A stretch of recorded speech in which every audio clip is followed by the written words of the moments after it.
شروع اللہ کے نام سے جو بڑا مہربان اور نہایت رحم کرنے والا ہے۔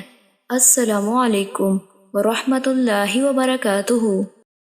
حضرت جابر رضی اللہ تعالیٰ عنہ نبی صلی اللہ علیہ وآلہ وسلم سے روایت کرتے ہیں، آپ نے فرمایا، جب میت کو قبر میں داخل کیا جاتا ہے تو اسے سورج ایسے دکھایا جاتا ہے جیسے وہ قریب الغروب ہو، پس وہ بیٹھ جاتا ہے اور اپنی آنکھیں ملتے ہوئے کہتا ہے، مجھے چھوڑ دو، میں نماز پڑھ لوں۔ حضرت اسماء بنت ابی بکر رضی اللہ تعالیٰ عنہ بیان کرتی ہیں، رسول اللہ صلی اللہ علیہ وآلہ وسلم خطبہ ارشاد فرمانے کے لیے کھڑے ہوئے تو آپ نے فتنہ قبر کا ذکر فرمایا جس میں آدمی کو آزمایا جائے گا۔ بس جب آپ صلی اللہ علیہ وآلہ وسلم نے اس کا ذکر فرمایا تو مسلمان رونے لگے۔ امام نسائی نے اضافہ نقل کیا ہے، یہ رونا میرے اور رسول اللہ صلی اللہ علیہ وآلہ وسلم کا کلام سمجھنے کے مابین حائل ہو گیا۔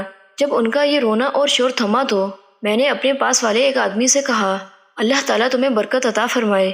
رسول اللہ صلی اللہ علیہ وآلہ وسلم نے اپنے کلام کے آخر پر کیا فرمایا؟ اس نے بتایا، آپ صلی اللہ علیہ وآلہ وسلم نے فرمایا، مجھے وحی کے ذریعے بتایا گیا ہے کہ تم قبروں میں فتنہ دجال کے قریب قریب آزمائے جاؤ گے۔ پیارے دوستو، اللہ تعالیٰ سے دعا ہے کہ اللہ تعالیٰ ہمیں دجال کے فتنے سے بچائے رکھے اور ہمارے ایمان کی حفاظت فرمائے۔ آمین۔